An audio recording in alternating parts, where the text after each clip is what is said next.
Hello and welcome back. My name is Kabira and this is my YouTube channel, Kabira Speaks. Okay, so I hope you're well. I'm doing great. I'm very happy. Happier than I've been in a long time. I'm back. Hey, I'm back meditating. I'm eating well. The weather's getting warmer and I just feel overall so much better. And again, a lot of that was to changing my environment. So anyway, and also I'm in therapy, which is wonderful. I had another session today, my second session so far. I think I'm going to, there's a light at the end of the tunnel. I can see it, and maybe I'm even halfway there. I don't know, feeling good. But anyway, enough about that. I want to talk to you about loneliness. Profound loneliness. So I'm a lonely sort of person. I'm a lonely gal. Been lonely for my whole life, pretty much. And I would like for that to change, but it's gonna take some time. So I guess I'll tell you about the friendships that I do have. So as I've shared in previous videos, I grew up in a small town that was the majority of the people I knew and grew up with were all white, which is whatever. But I always felt like an outsider, or like I stuck out, because I did stick out, not just in my looks but also my personality. I've always been kind of like odd or eclectic, which is not, it's something that I like about myself, and I think a lot of people like that about me, but it's not something that I've always, like accepted. I'm kind of stepping into it more and more now, but yeah, I always just, I don't know how to explain it. Like, I'm not like bad weird, but I'm like a little bit weird. All the best people are. I think it gives me a good sense of humor, and I have a unique way of looking at the world. But yeah, I've always been kind of weird ever since I was a child. And I initially had a very best friend who, we were really good friends from like kindergarten until 11th, middle of our senior year. And I actually had pretty much the same friend group. I hope I'm not getting bug bites out here. I love this warm weather, but I hate the bugs. Anyway, I pretty much had the same friend group all throughout elementary school, high school. As one does in small towns. Like, looking back, we didn't have all that much in common besides the fact that we lived near each other. And also, back then, my best friend, Paige was her name, I was always coming up with like these projects and ideas, and she would just go along with whatever I suggested, like these clubs that I would make up. So that was a good pairing, and we had fun together. But then the older I got, I think she started to just like develop not resentment, but like dislike. She just kind of stopped liking me. Around that same time, I met my best friend in the whole world. Well, let me back up. Before Paige and I had broke up as friends, which is heartbreaking. To lose a friend is so difficult, maybe even harder than losing a romantic partner. But before Paige and I had our falling out, I met my very best friend, Blakely. So I met Blakely during a play over the summer, and she's 2 years younger than me, and like I didn't realize that because it was a play in the summertime, and then we went back to school, and I was in 9th grade and she was in 7th grade, which is like a bee. It's fine. I'm so scared of bees. It's fine. Let me compose myself. I was in 9th grade, she was in 7th grade, which like now as grown-ups is like, and even then it's not a big deal, but it's like my best friend was a 7th grader when I was a freshman. But yeah, instantly we were thick as thieves, and she is still my very best friend. But once I became friends with Blakely, because we were so close, some of my other friends had a problem with it. Like, Because Blakely and I would spend all of our time together, and she was like my number one, and then my other friends were like, why is it always the Blakely show and whatever. But you can't help it if you're like soulmates with someone, and that's what Blakely was to me. So I met her, and I had a huge falling out with my like friends that were in my grade that my senior year. I wanted to, if you can't tell, I'm not a very outdoorsy person. I'm working on it. I wanted to make friends in college, and I assumed that I would.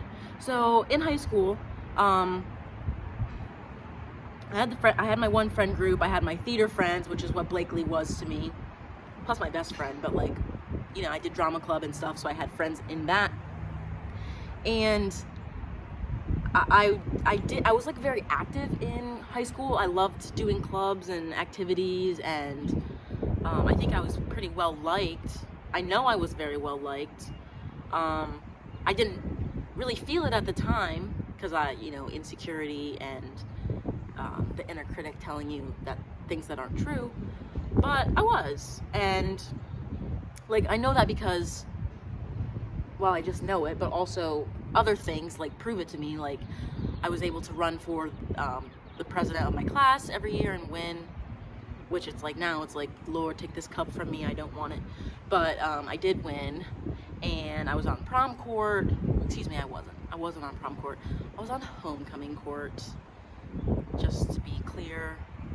I was runner-up, and then when it was time for like senior silly awards, I won a bunch, really nice ones too, like nicest, funniest, stuff like that. So yeah, and I think if I went and asked any of my classmates, they would say like, you know, Kabir is a nice, friendly, interesting person, because I am. Then why don't I have any friends? That brings me to my next point. So yeah, back to college. I thought I would make friends in college, and I really wanted to, and that just didn't really happen. So as I've shared before, I first went to a non-traditional school with like adult students. I was the youngest person there by at least a few years, and we were just in different places. I had just come out of high school and was like, you know, the social butterfly, and then I was going to a college where everyone was full adults, not 18-year-olds with children and full-time jobs and responsibilities, and it's just like, it wasn't what I expected. It was the only thing that I could do for myself at that time. Like, I wasn't able to go to a different college. Now my older siblings had gone to college, like colleges out, not in their own hometown, and they made friend groups. Mainly my sister. My brothers, I don't really know what their college experience was like, but my oldest sister, she was able to go to college and like developed this big friend group, and they're still close to this day, and I thought that would happen to me, and I never got it. In college, after I transferred out of Keystone, the non-traditional school, I went to Mansfield University, and I transferred in as a junior. And my boyfriend at the time, Dominic, convinced me to not live on campus. I should have lived on campus. I would recommend to any student, if you're able to and you can afford it, to live on campus, because it's a great way to, you know, be immersed and connect with other students. Really though, it is tough as a transfer student also, because, you know, for freshmen, they have a lot of those awkward but necessary events that help you mingle, and I never got those. So as a transfer commuter student, a junior, I did attempt to join different groups and clubs, and I lived 20 minutes away from the campus, so that wasn't too bad. If I wanted to go out on a Friday, by go out I mean go to like a house party and drink, there was like one bar in the whole town of Mansfield. Actually no, there were two, but the other one burned down. RIP. Yeah, if I wanted to go out on the weekend, I would have to like stay with somebody, because I couldn't, even though it was only 20 minutes, like I couldn't drive home after slamming a few whatever disgusting drinks we were drinking back then. So yeah, my social life was like very lacking, not for lack of trying in the time when it would have been easier. I tried out for a sorority, and that was a horrible experience. It was really heartbreaking for me when I didn't get accepted to a single one. And I don't, they said it was because I was like gonna graduate soon-ish, but I don't know why they allowed me to go through the rush and all of the events and all that, but that's a story for another day. Anyway, so doing all those things, like trying to be active on campus, despite being a commuter, I did make a few friends, a couple. Amy, Kendall, this kid Jose, who I love dearly. We're not really friends anymore, which is also very sad. But yeah, I picked up a few friends along the way in college, but never like the idealized friendship group that I thought I would have. Which brings me to my adult life. Well, then I went to grad school and I didn't make any friends in grad school. Not really. And that's really what I wanted to talk about today. I don't know if I needed to give you that long history of my friendships, but that's what it was. So I'm still friends with the people that I was friends with in high school. Not the ones who no longer like me, Paige, Logan, but all the rest of them I'm still friends with. However, none of them live near me. Well, Caroline, my friend Caroline lives near me. And we do occasionally hang out. But she's like one of my only local friends. I still talk to my friends that I had in high school. Like, we're still in communication. They don't live too far away, except for my one friend Cheyenne. She lives in North Carolina. But they're still long distance friends. They're not like someone I can just go see after work or before work or on the weekend. They're not here. So as a result, I do a lot of things by myself, do a lot of things alone, and I'm comfortable for the most part doing things alone. However, I also feel like I isolate myself, and I really do desire, I desire more than that. And I think a lot of people are lonely. I think, especially post-pandemic, and maybe there's other people that, you know, their college years weren't what they expected, or they didn't go to college and they didn't have like that socialization at all.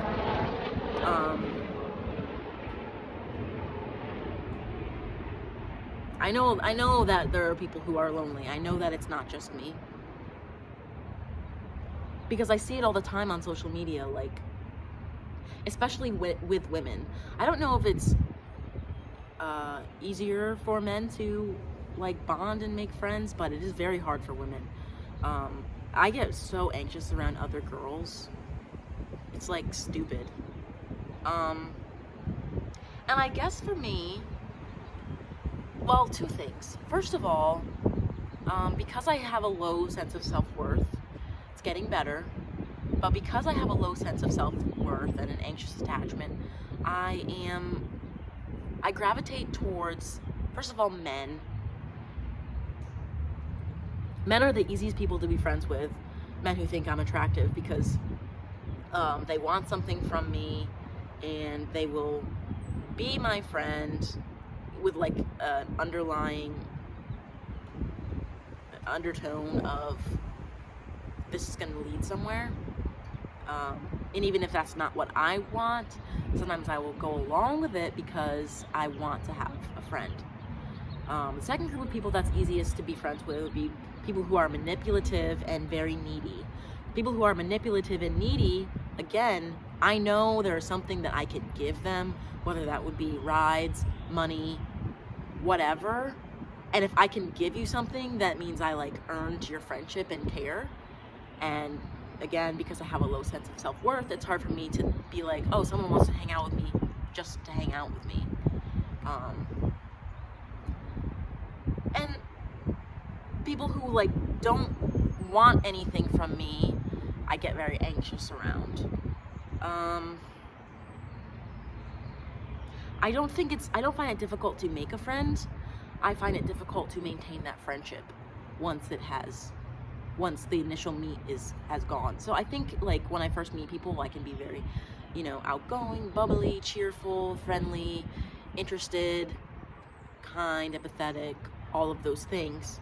And then after, when it's time to make plans or connect, like texting or something, I kind of freeze up. Yeah.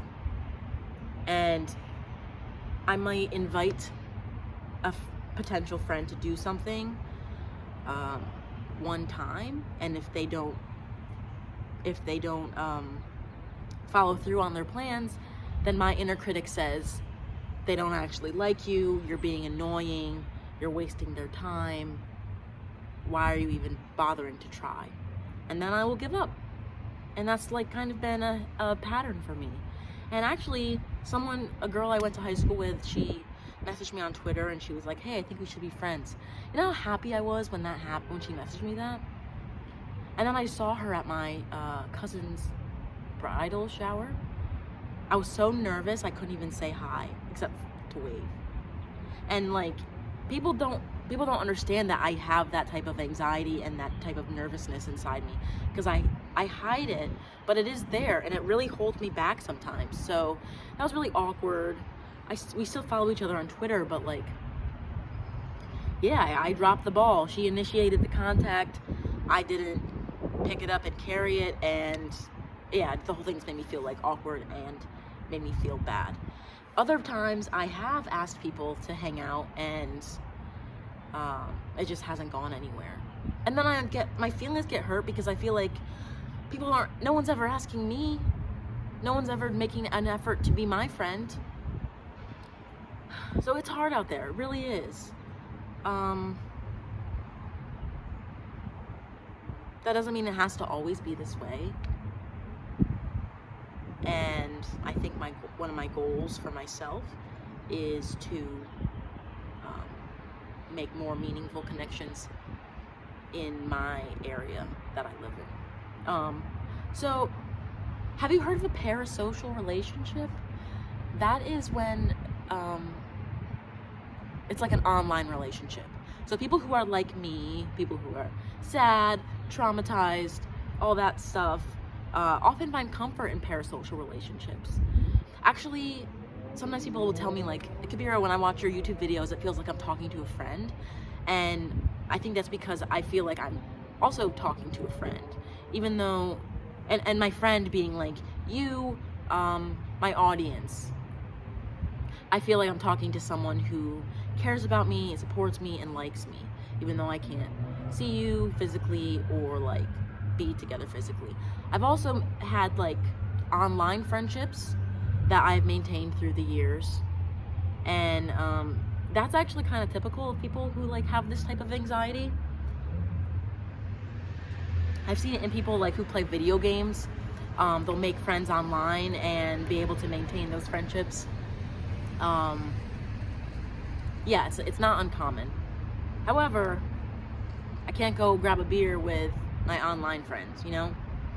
So, yeah. Sorry if this was rambly. I didn't really know what direction to take it in.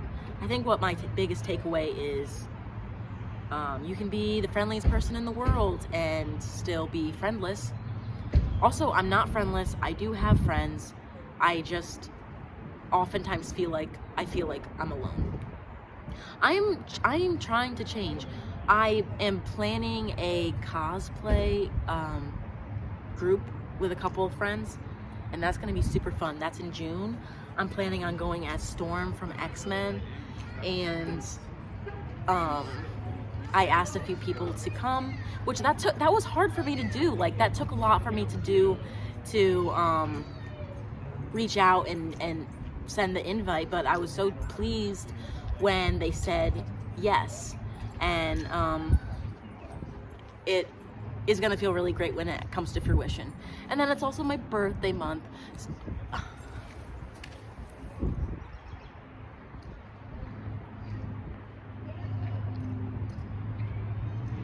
Oh, it's still rolling. Sorry. It's also my birthday month, and I'm planning a dinner.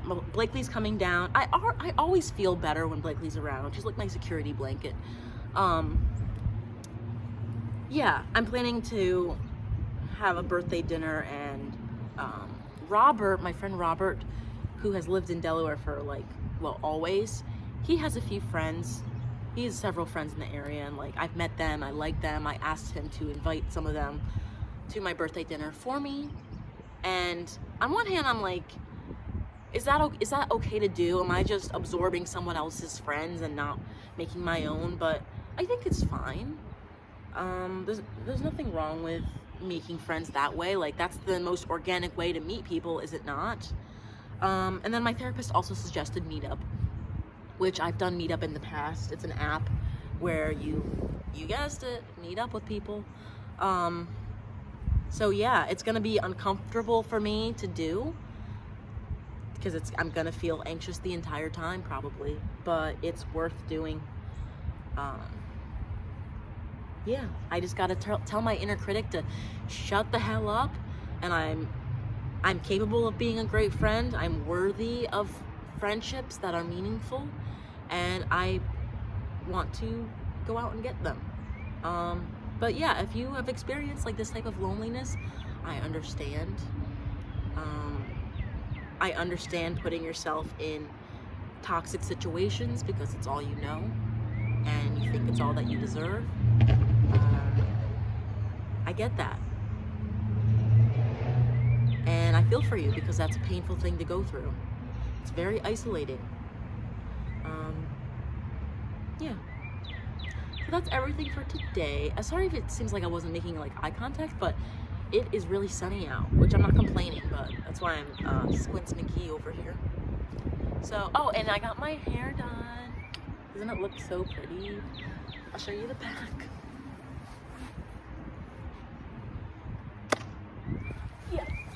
I wanted to do, I wanted something more alternative.